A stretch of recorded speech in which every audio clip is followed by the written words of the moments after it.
Coming up on the Musashi X Chronicles.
So, Megaman X7. Oh, Megaman X7, where have you gone wrong? I've had my enjoyment of playing past games before this. Sure, Megaman X6 may have been weak in most areas, but I still tolerate with it as long as the gameplay stays the same. However, Capcom decided that with a new console, it's time to move it all into 3D just like Mega Man Legends. Sure, the Mega Man Legends series is full on 3D, but it's actually sensical given the genre placed on it being a real-time action RPG, and has its own degree of movement and control that actually works well. When I saw the trailer for X7, I was excited at the notion of seeing X and Zero going into battle in 3D environments, as well as introducing a new character that will serve as the series' third protagonist. It even got me pumped. Once I got the game, I kept waiting for days until that one Friday afternoon after completing all my homework just for a fun weekend of playing the game. However, that turned out to be a complete waste of my time. Yes, this game is that bad! Mega Man X is supposed to be the darker, edgier Mega Man series that gives us an adrenaline rush on jumping, shooting, and slashing. And it's supposed to be challenging in some aspects, but Mega Man X7 did so many things wrong. I even had Pat the NES Punk, Mike Matei, and even the Angry Video Game Nerd to sign this game for me during my visit to the Screw Attack Gaming Convention back in 2014, because they knew this game was actually horrible. Even the Angry Video Game Nerd did an episode of this in episode 139, which focuses on bad Mega Man games. Even recording this freaking game is more or less my own self-mutilating torture session. And I nearly lost my sanity because of it, and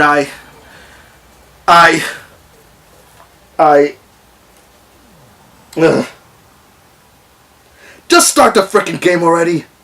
Years after the Nightmare incident in X6, things seemed stable until crimes by Mavericks started rising up. However, X, having been fed up with Reploids fighting each other senseless, decided to just remain in the base and work through peace relations, leaving Zero the only hunter to lead both his and X's own squad. This led to the formation of Red Alert, an illegal band of bounty hunter Reploids that would handle the Maverick hunting business for their own personal gain and glory, which seemed to work out for them until a week later when one of them decides to leave the group and fulfill his own destiny, thus starting Mega Man X7. In this intro stage, you start off as a new character named Axel, who wields a special pistol and can hover over long obstacles. While his design looks nice, all of the wrong things about X7 would soon follow. First off, no matter the character, it feels like they run much slower than normal and don't dash fast enough like past games. But then comes the next gimmick. Shifting from 2D to 3D with the camera mostly in a downward angle, and it feels like you move slower here than in 2D, as evidenced by me getting hit by these indestructible Soundwave machines. Goodness, I hate these machines. Not only do you lose HP, but you also get knocked down. Not knocked back, knocked down. As if they said that knockback is too good for them, why not knock them down to frustrate gamers even more? And also, the sound it makes. It's almost as if somebody from the staff must really be a fan of the Jetsons. However, after this short section, you then take control of Zero, who states that he couldn't believe he had to return to this area, implying that this area is a throwback to the highway at the start of Megaman X1. In fact, most of the mechanoids used in the game are actually X1 throwbacks, only more 3D. Basically, Megaman X7 is supposed to represent the 15th anniversary of Mega Man as a whole, which is why they brought mechanoids from past games to bring nostalgia, while also keeping the game fresh and new. In my own opinion, I think the number 15 is not exactly a good number in terms of anniversary of some game series. Not all of them, most game series. You want proof? Sonic the Hedgehog 2006. Zero moves even slower, not just on movement, but so is his attack speed.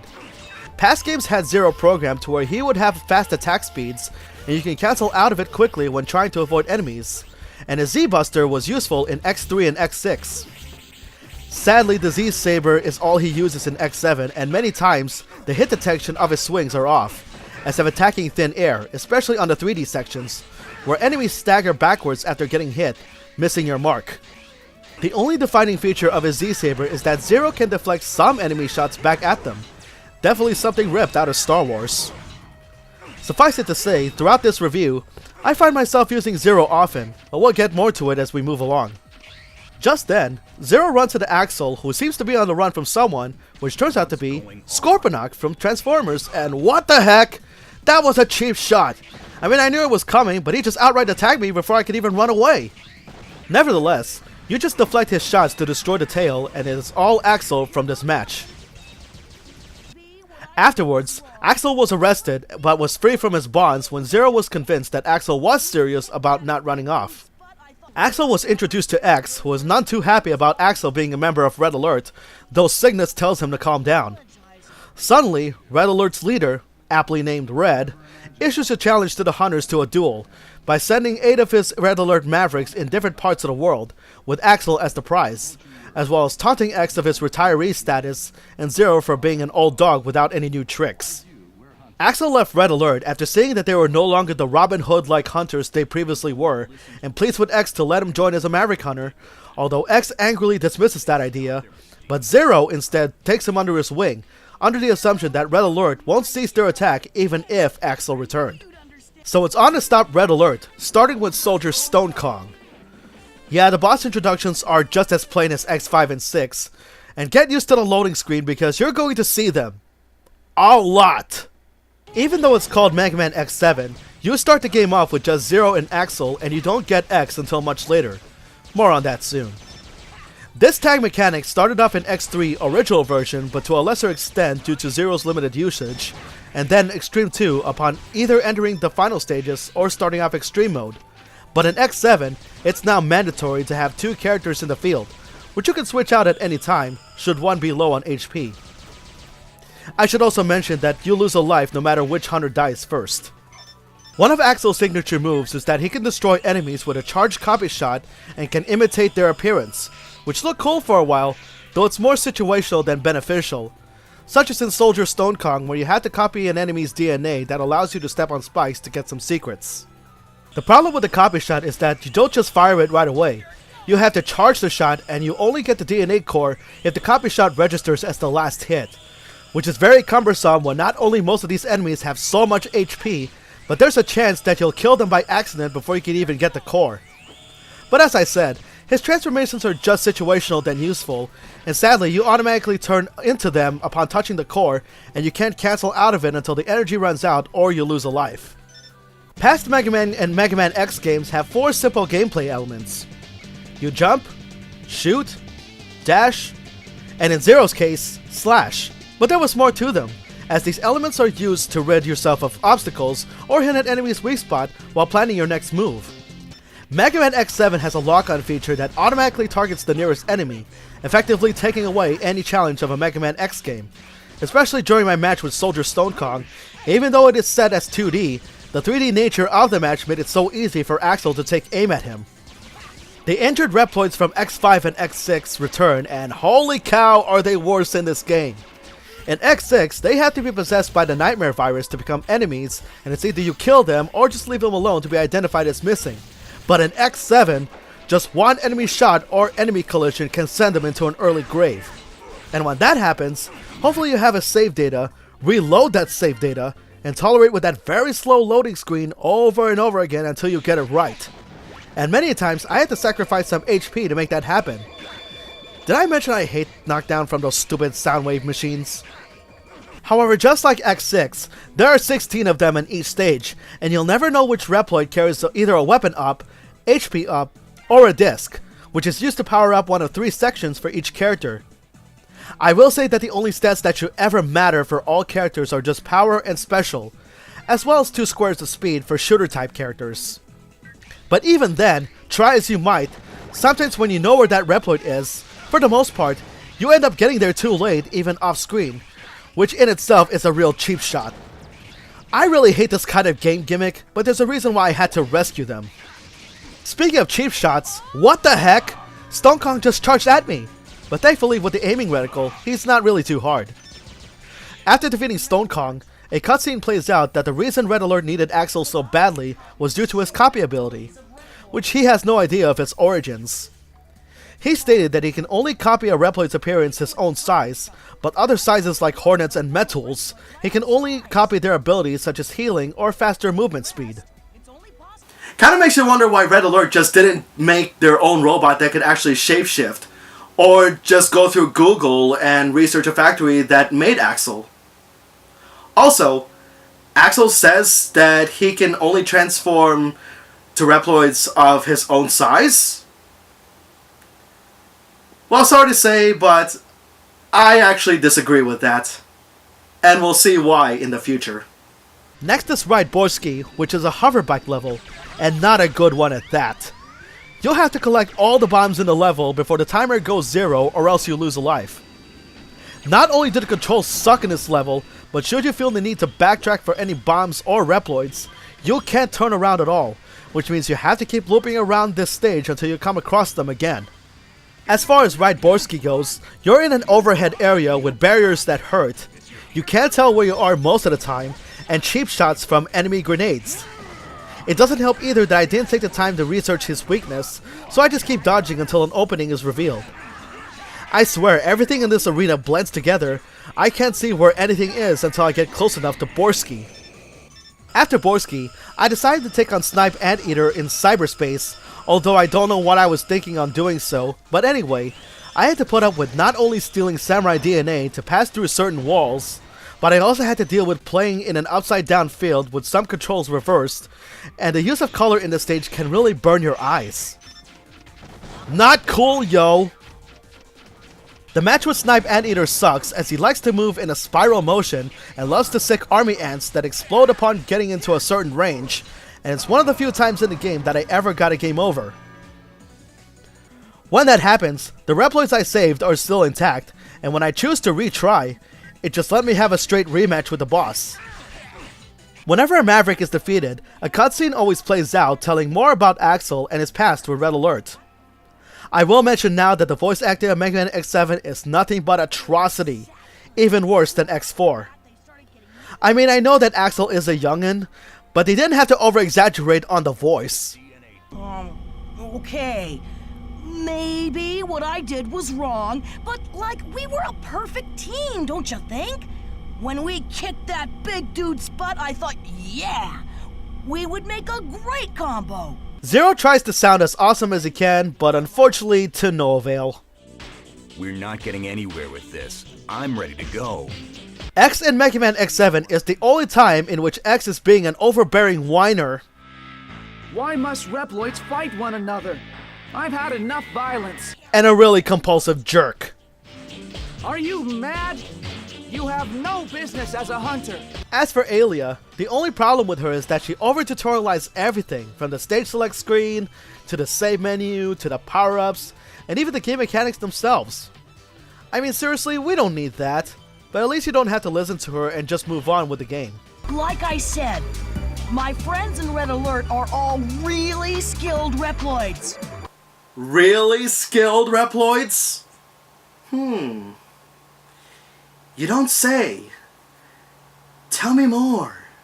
I would have turned on the Japanese voice option to spare myself some agony of hearing their voices, and the reason I said some is because it only affects the cutscenes and not the actual gameplay, so I still have to put up with Axel's annoying voice.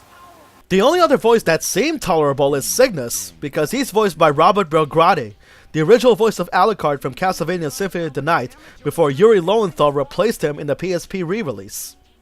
Next, I took on Win Krorang, whose first act has depth perception problem as your worst enemy, as many times you'll find yourself falling to your death that you had to watch the scene of your hunter dismounting a jet each time. As far as Krorang goes, he's more irritating flying in the background as every projectile he fires has a way of homing in on you. Next, I chose Vanishing Gungaroo, whose stage is the only one with ride armors, with the first one being the new Blue Godin, equipped with a heavy machine gun and shoulder grenades used to destroy obstacles that your gun can't. And the Raiden Mark II, which now fights like a Rock'em Sock'em robot. These ride armors have their own HP bars that can be restored by way of HP items or saving Reploids, and by riding one, allows you to open giant doors that you yourself can't in order to save more Reploids. It's also the stage where the boss fight only occurs if all enemy ride armors in the vicinity are destroyed as indicated by the quota below. What I didn't show is that you can bring any ride armor into the boss fight, but only if you defeated the last enemy ride armor while riding in one yourself. Gungaroo starts off with his own ride armor, but the match continues after its destruction, but as long as you have Zero with the twin kunai from Win Krorang, just aim carefully and don't be overconfident in this fight. As demonstrated here, I nearly got killed by him as a result of it. Upon defeating your 5th Maverick, a cutscene shifts to a week prior to Axel's departure from Red Alert, when during one of Red's hunting binge, he was approached by someone who refers to himself as the Professor. Professor? Yeah, right. Come on, that's obviously Sigma. I mean, seriously. Scarred blue jeweled eyes, a red forehead jewel, robot ears, and a familiar bald head. I mean, seriously, there is no other Maverick out there that would fit the description of a master manipulator like Sigma. Meanwhile, back at the base, Alia is worried that despite the efforts of Zero and Axel, she's concerned that it won't be long until they themselves would soon kick the bucket through continuous battles. That's when X made contact with Zero and says that he decided to come out of hiding and join the fight. Though Zero didn't seem too excited about that and just responded with a sure whatever kind of tone. Okay, do as you please. X is only playable if you either manage to rescue 64 Reploids in total or defeat all 8 Mavericks, the former which I mostly did. But by this point, Zero and Axel are very much powered up upon saving the Reploids that X has to try and keep up and hopefully make himself as balanced as everyone else. At least X can finally air dash from the start. However, the only thing annoying about X is... Stop it! Stop it! Stop it? Stop it? Seriously, X? You're telling these enemies to stop it even though you very much destroyed them? Ugh, let's continue. I should also mention that most of the special weapons and techniques in the game are useless. Rather than being weapons that can kill enemies faster or help discover secrets like past games, the weapons of X7 are sadly just there. Also, while Mavericks still stagger by their weaknesses, some of these weapons hardly deal that much damage, with only about 2 exceptions if you're playing as Zero. The Dr. Light capsules are back and there's only 4 in this game, and unlike past games, only X himself can interact with them in order to access them all. And unlike X5 and 6, X goes back to having a piece automatically equipped onto him rather than assembling them whole. Unfortunately, this armor, called the Glide Armor, is not good.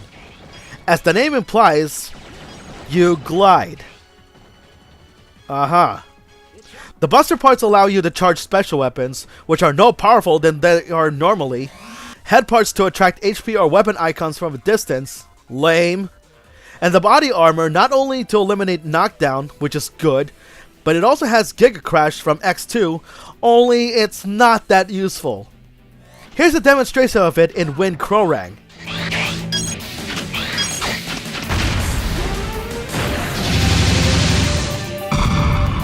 That robot ape was on view, yet it wasn't destroyed?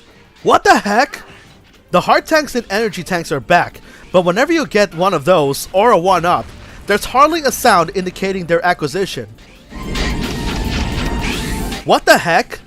It's like the programmers think that these important items are not at all that important, that they just not put a good sound clip into it. Moving on, it's Tornado Ton Yin. Just a spiral tower, although you have to be really fast on rescuing Reploids and try not to go too far to where a Reploid suddenly appear in the line of fire. As for the boss fight, Ton Yin really doesn't like Stone Kong's technique as Zero, shaving a good chunk of HP out of him. Then I face Splash Warfly, where all acts, except one, are in 3D, that all I have to do is just run past all the enemies and just save the Reploids, until I come across a rampaging jet in Act 1, a 3-headed serpent in Act 2, and a giant mobile suit in Act 3 that requires me to destroy all the cannons and play Star Wars again to attack the head. Splash Warfly is a total cakewalk if you have Tornado Ton Yin's weapon as Zero. So I'm going to change my discussion a little bit by talking about the Maverick first before I talk about the stage. And while the difficulty of fighting this Maverick is not really that bad, this Maverick is still bad. So I present to you, the audience, Flame Hyanard. Burn to the ground! Burn to the ground! Burn to the ground! Burn to the ground! Burn to the ground! Burn to the ground! All of the voice acting in the game is horrible, but Flame Hyanard is the worst offender.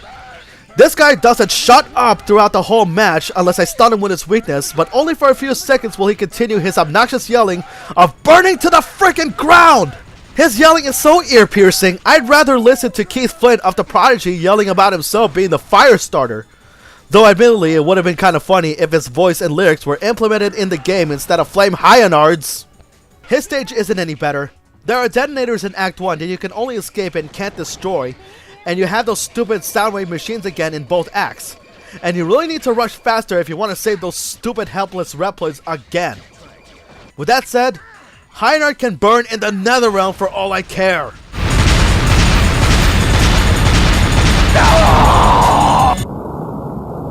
Hey, last team up!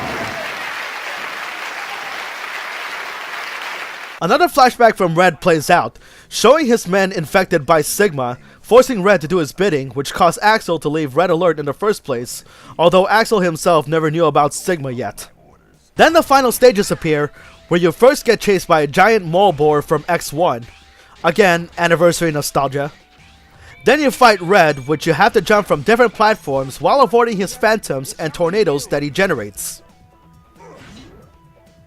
After the match, Red sets up a self-destruct mechanism just on the site they're on right now, but Axel is convinced that Red hasn't completely turned Maverick, and he wants Red to join them.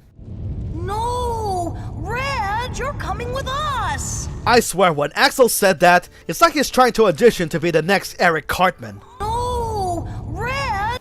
Batman! No! Red! Batman! Instead, Red just lets Axel go, while he remains to die to atone for his own sins.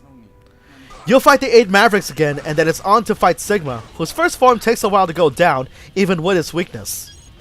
His second form match is scary, in that you have to find a good platform to settle in, to deflect shots back at him, and to avoid his deadliest attack, the Bionic Arm.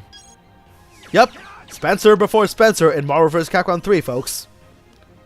I just find myself staying on this platform as I don't want to risk accidentally falling myself down to my death. After the match, the Crimson Palace is slowly collapsing with Sigma throwing a punch at Axel and is about to take on X and Zero, when all of a sudden, Red shows up to aid Sigma by having Red be absorbed, only to be tricked as Axel, posing as Red, shoots Sigma's head at point-blank range, and the hunters are heading back home.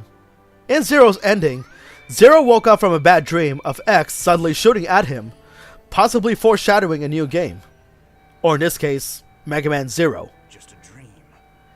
In X and Axel's endings, Axel requested X to let him join the team full time, but X still remains a jerk by not letting him do so despite all the efforts he's done to help the team. But Cygnus will have none of that and gives Axel full employment as a hunter, ending Mega Man X7. Oh my goodness. The pain I had to endure on playing this game, recording this game, talking about this game. Oh my god. Like I mentioned before, this right here is self-torture. I had to put up with the voice acting, the bad controls, the overall gameplay being garbage, those stupid loading screens, those stupid Reploids I had to rescue. Ugh. I swear. Maybe until I start my Let's Play channel real soon, I'm gonna put this to pasture for a while. Then after I'm done doing a Let's Play of this, it's gonna stay into pasture for good. I'm gonna give this game no more than a 3 out of 10 for a final score. People say that X6 is bad. No, I disagree. This is the worst of the series. But thankfully, the next 2 games after this, they redeemed themselves from it. And be thankful in the fact that I took this punishment, so you don't have to.